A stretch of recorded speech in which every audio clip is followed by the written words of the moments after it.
I think when we discuss racism in America and whether it exists and to what extent and how important it is, the first thing on a lot of our minds is racism from the police. And so I think we need to talk about that first. And there's some things that I don't think we always know. Tamir Rice was a black boy of about 12 who was brandishing a toy weapon, and he was shot dead. The exact same thing happened to a boy named Daniel Shaver not long after that. Daniel Shaver was white. Sam DuBose was shot dead by the police driving his car away from a cop. The exact same thing happened, actually a little bit before that, to a white guy named Andrew Thomas. Alton Sterling was a black man who reached into his waistband and reached for his wallet during an altercation with the cops, and the cops shot him dead. That was a grievous event. And the same thing actually happened around the same time to a white guy named Dylan Noble. Alton Sterling made national headlines. None of us heard about Dylan Noble. George Zimmerman said some really nasty things about unspecified little people and how they're always going around stealing things before he ended up killing Trayvon Martin.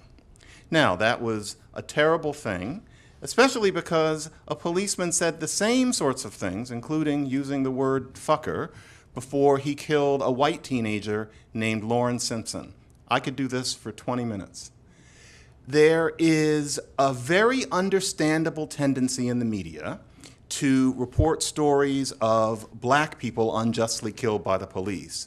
Whereas what we don't know is that for every one of those events, there is a white teenager or 20-something who is killed under almost ominously similar conditions where you've really got to dig to find it out. Now, I'm not saying that there's fake news or some grand conspiracy. I understand why the media are so concerned with the black cases. But I'm bringing this up because I think that generally we are often told that any conversation about race is shut down by the purported racist tendencies of cops who, in a hair-trigger situation, will allow their quiet bias to kill a black guy when, if it were a white guy, he would get away with a slap on the hand. That's a very reasonable assumption. But you know, that really hasn't held up to scrutiny, and it's why I allowed myself to do this particular debate with this particular question. Even the numbers are quite different from what we hear. And so, for example, there is the issue of proportion. So, white men, 62% of the male population.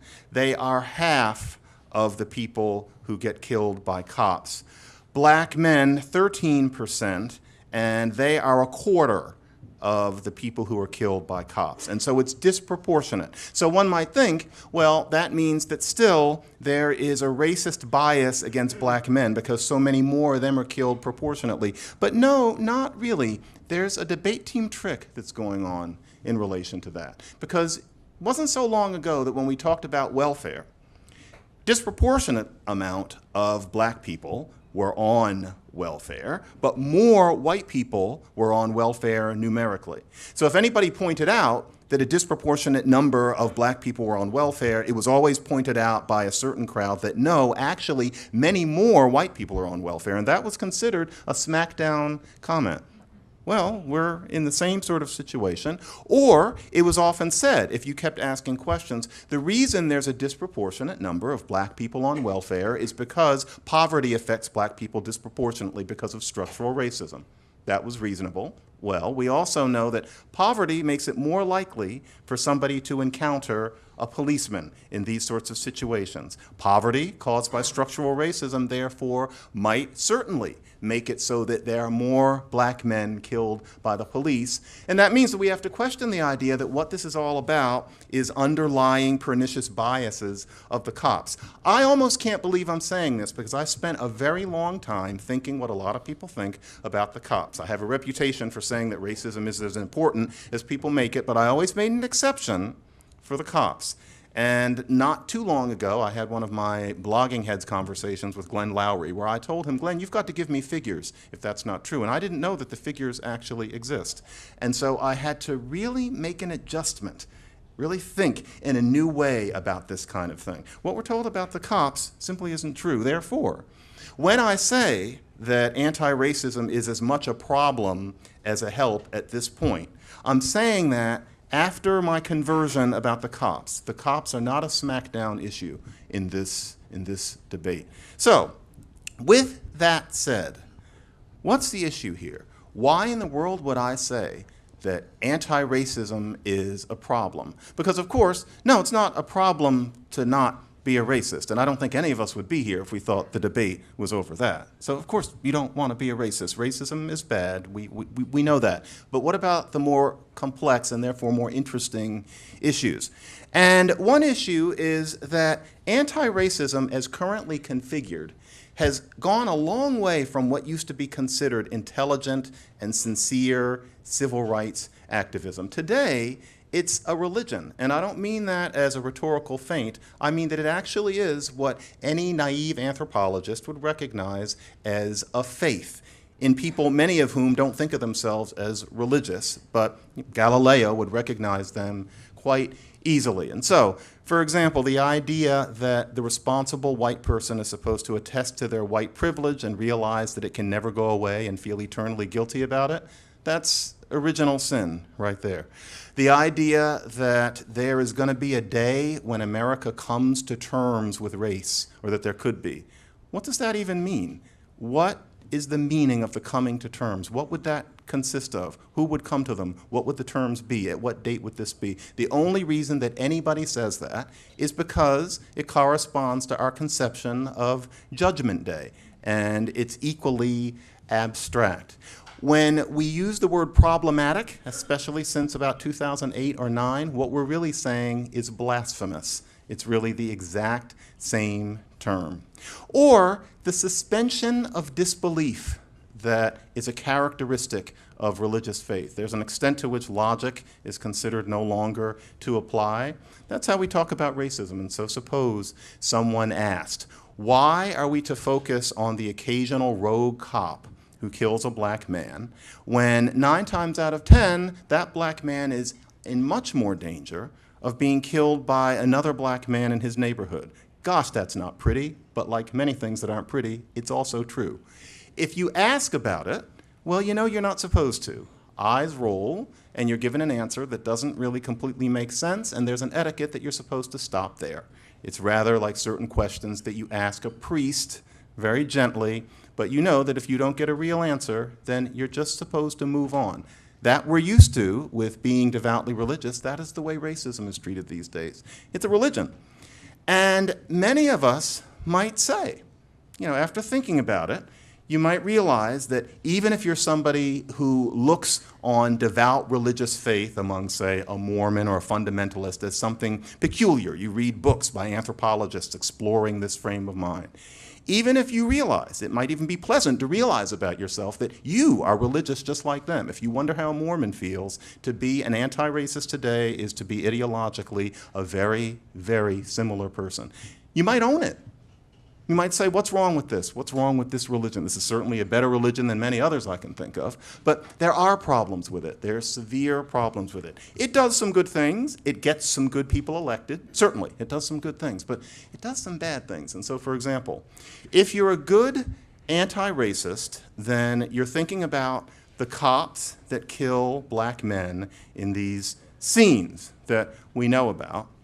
But you're not supposed to think about the fact that so much more murder happens to men like that in their own neighborhoods. You're supposed to think of that as maybe connected to racism in some abstract way, but you're not supposed to think about it. You're not supposed to think about all of those homicides. Every summer in big cities across America, teenage black boys are killing one another in the hundreds over, frankly, nothing. That's somehow less important than what the occasional rogue cop does. That's modern anti-racism for you. That's backwards. Another example, education. To be an anti-racist is to pay attention to the idea that universities must foster diversity, The idea being that supposedly universities wouldn't want to foster this diversity if they weren't made to do so. Now, what that means is that often this diversity is fostered as the result of creating a different evaluation system for Black and often Latino students in terms of grades and test scores. Now, there are various studies that show that that often is not the best thing. And so Stephen Cole and Eleanor Barber did a paper where, contrary to their expectations, it showed that when students are mismatched to a university, it discourages them from getting PhDs. There have been many studies of that kind, but we're told to look away from them. So after racial preferences were banned in the University of California, before they were banned at the University of California, San Diego, in a freshman class of 3,268 students, of the freshman honors students, exactly one was Black. In 1999, this is the first class admitted after the ban, when students were matched to a school according to their grades and test scores rather than there being the kind of bonus that we see. We're now seeing it at Harvard. 1 out of 5 Black freshmen were making honors. Why have you never heard of that statistic? It's actually a beautiful story. These are Black students who did very well, who wouldn't have done as well at Berkeley or UCLA. There's no tragedy. Those students are now out working and living wonderful lives. Anti-racism teaches us not to listen to stories like those. And when we think about anti-racism, we're taught to suppose, we start to not even think about this anymore, that whites need to undergo some sort of massive psychological revolution before we can have any kind of Black success beyond what we have already. Why? Why is somebody talking about their white privilege important when we're talking about making Black schools better? Why is it important for a Black Lives Matter activist to probe Hillary Clinton's heart as opposed to thinking about what policies she will take in terms of criminal sentencing or housing policy or the on-the-ground sorts of things that we really need to be thinking about if we want to help Black people? I could go on here too. There are a lot of things wrong with anti-racism. There are some good things, but there are just as many that are wrong that hold us back from helping Black people who need help, because we're taught to think of certain things rather than other things. In particular, we're taught to think less about the real work of helping people who need help on the ground through socio-political action, and instead we end up thinking about inner psychology, we end up thinking about that which is problematic, and all of these things are ultimately idle. So this is what I mean by saying that anti-racism is a problem. Anti-racism as currently configured, not anti-racism just in itself, but modern anti-racism, turns a blind eye to most Black homicide. Anti-racism as currently configured turns a blind eye to Black young people's upward mobility. It turns a blind eye to doing the kinds of things that civil rights leaders of 50 years ago considered ordinary, in favor of what is ultimately an inwardly focused quest for moral absolution that has at best a diagonal relationship to helping people who've been left behind. For that reason, the issue here, I must repeat, is not whether or not racism exists. We know it does. Read the paper this morning, had some racism of my own 2 weeks ago. That's not the issue. The issue is whether modern anti-racism is the best way of combating the effects of that racism. And it isn't. Please join my Telegram platform by going to my description box. Click on the Telegram link. It will take you to the platform. Join us for us to talk about the well-being of Africa and Africans in diaspora. If today is also your first time coming to this channel, then don't forget to subscribe to this channel and turn on the notification button so that anytime I upload any great content, you will be notified.